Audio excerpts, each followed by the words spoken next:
Okay, we're talking with Dr. Orson Kingsley, who is the head of Archives and Special Collections, and who put this incredible show together.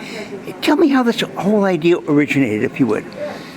This whole exhibit, the ideas behind it originated years ago with a couple women in town who, Linda London and Kathy Bertrand, have been collecting material for years. And Kathy is a 1970 graduate from Bridgewater State, physical education major, and lifelong physical educator in Quincy. And she was good friends with Mary Pratt, who a lot of people know, one of the original players from the 1943 Rockford Peaches. All-American Girls Professional Baseball League, made famous in recent times by a league of their own.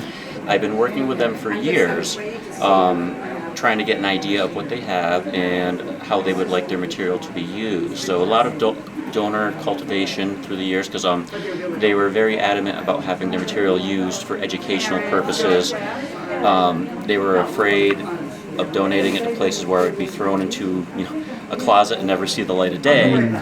But here we have a professional staff, a climate-controlled space, and we have exhibit space, so I can use their material not only for curriculum for classes when they come in, but for researchers in general, for exhibits, to support exhibits, and a host of other potential areas, including digitizing the content, because there's a lot of amazing photographs, creating digital exhibits.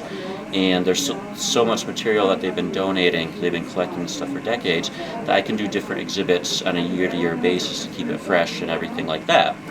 And one of the main drives for them to finally decide to donate the material here is Bridgewater State's own strong history, not only in physical education, but female physical education, going even before the Hyannis days.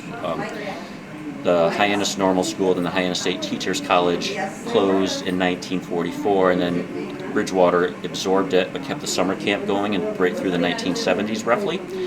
And that combination of just Bridgewater's long commitment to female physical education and all the leaders in physical education organizations that Bridgewater produced and is still producing convinced them that Bridgewater is a very good and deserving place for the collection to be donated to.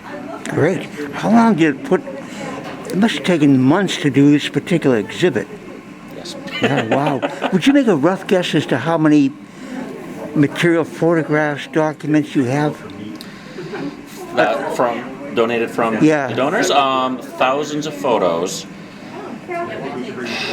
I don't have a guess on how many artifacts. Yeah. I mean, this is a range from archival material, of course, photographs, original clothing and equipment, and baseball gloves from famous female athletes of the past, signed baseballs, a host of material.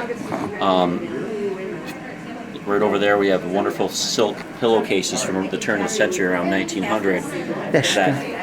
Yep, those ones right there. It's just completely different fashion material that we associate with women athletics now. So it's just a range of material that makes it very exciting. Steve? It's not just straight paper, like we usually get for archival donations, but it's a lot more than that. So it gives me a lot more flexibility to do exhibits in the future, so I can put artifacts and archival stuff in the same display case, things of that nature, to make it appeal more visually and hopefully draw people's attention to go over and read the descriptions of what I have with them so they can learn something. Gotcha. Yeah. Like this outfit here, this uniform.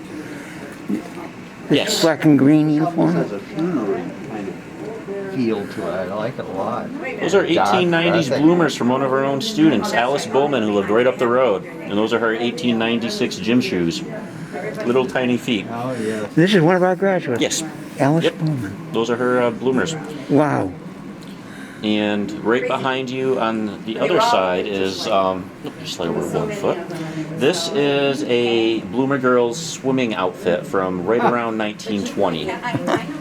And unfortunately, my styrofoam head that I bought looks really funny when I tried to attach it here. It looked too freaky, so I decided to put it on the table. But, imagine swimming in that. Thing would soak up with water. You'd probably drag you under the water. So I can't imagine swimming in that type of thing. And that was very fashionable for the 1920s. It has that flapper style to it.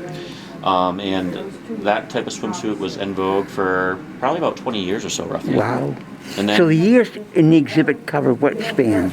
roughly the 1890s to about the late 1950s. 1950s. I tried to go up to 1972, roughly, when Yeah. Title IX was formed. Yeah. But I do have a couple recent donations since the exhibit went up a couple days ago of Yeah.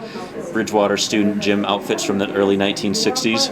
Oh, wow. I ran out of display cases, though. Wow. And that would be for a future exhibit? Potentially, yes. Wow. Yep. Amazing. I'm still finding stuff in our archival collection. I've been here Wow. 10 years. I'm still finding stuff I didn't know we had. Have you been here 10 years now? Yeah. Oh, my goodness. Wow. Neil Young, right? One on Neil Young.